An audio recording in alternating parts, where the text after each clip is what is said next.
ચક્કુ મારીને એની હત્યા કરી દેવામાં આવી છે, જે ચોખ્ખો રેસિઝમ દેખાઈ રહ્યો છે.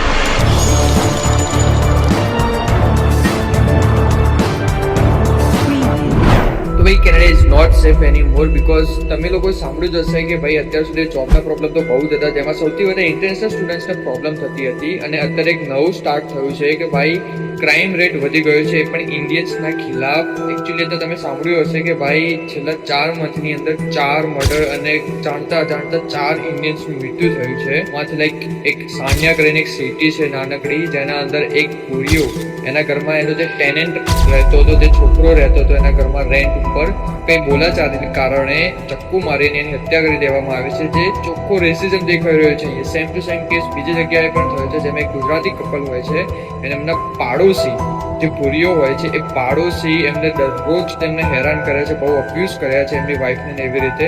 અને એક દિવસ આવી રીતે ઝઘડો થતા એની વાઈફને બચાવતા એ છોકરાને ચક્કુ વાગતા એની મોત થઈ ગઈ છે ત્યાં ઓન ધ સ્પોટ. આવી જ રીતે હાલ 10-15 દિવસ પહેલાની જ ઘટના છે કે ભાઈ હેમિલ્ટનમાં એક પંજાબી છોકરીને ગોળી વાગતા મૃત્યુ થયું છે.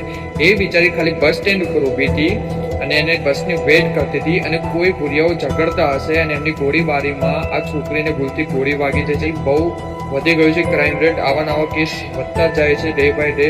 તો ભાઈ જે કેનેડામાં રહે છે એમને એટલું જ કહીશ કે ભાઈ ભૂરિયાઓથી ઉલझવાનું બંધ કરી દો. મળીએ ત્યાં સુધી નેક્સ્ટ વ્લોગમાં, ત્યાં સુધી આવજો. જય શ્રી રામ, જય માતા.